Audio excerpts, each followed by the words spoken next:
ఈ సంక్రాంతి మొత్తం మన తెలుగు పరిశ్రమది అవ్వాలని మనస్ఫూర్తిగా కోరుకుంటున్నాను. అందరికీ డార్లింగ్, ఇందా మన అనిల్ చెప్పినా ఎవరు చెప్పినా, ప్రభాస్ రాజా సాబ్ కానీ,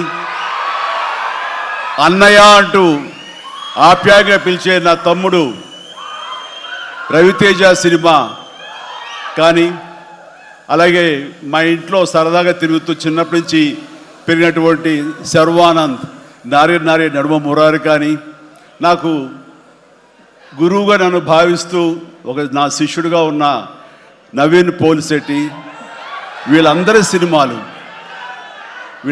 సినిమాలు కూడాను ఈ సంక్రాంతికి సూపర్ హిట్ అవ్వాలని, తద్వారా వాళ్ళకి విజయం లభించడమే కాదు, తెలుగు సినిమా పరిశ్రమకు, నిర్మాతలకు, బయ్యర్లకి వీళ్ళందరూ కూడా సుభిక్షంగా ఉన్నప్పుడే అదే నిజమైన సంక్రాంతి. ఆ సంక్రాంతి కావాలనే కోరుకుంటున్నాం, జరుగుతుందని ఆశాభావాన్ని వ్యక్తం చేస్తారు. అది మీరు ఇచ్చి తీరుతారన్నటువంటి ప్రగాఢ నమ్మకం అయితే నాకు ఉన్నది.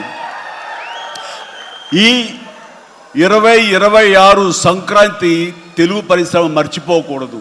అలాంటి సంక్రాంతి మీరు మాకు ఇవ్వాలి. ఎందుకంటే ఇక్కడ ప్రతి cinema comedy genre, family genre తోటి, ఎంటర్టైన్మెంట్ జోనర్ తోటి పర్ఫెక్ట్ సంక్రాంతికి వచ్చే సినిమాలు ఇవన్నీ, సంక్రాంతికి నచ్చే సినిమాలు ఇవన్నీ.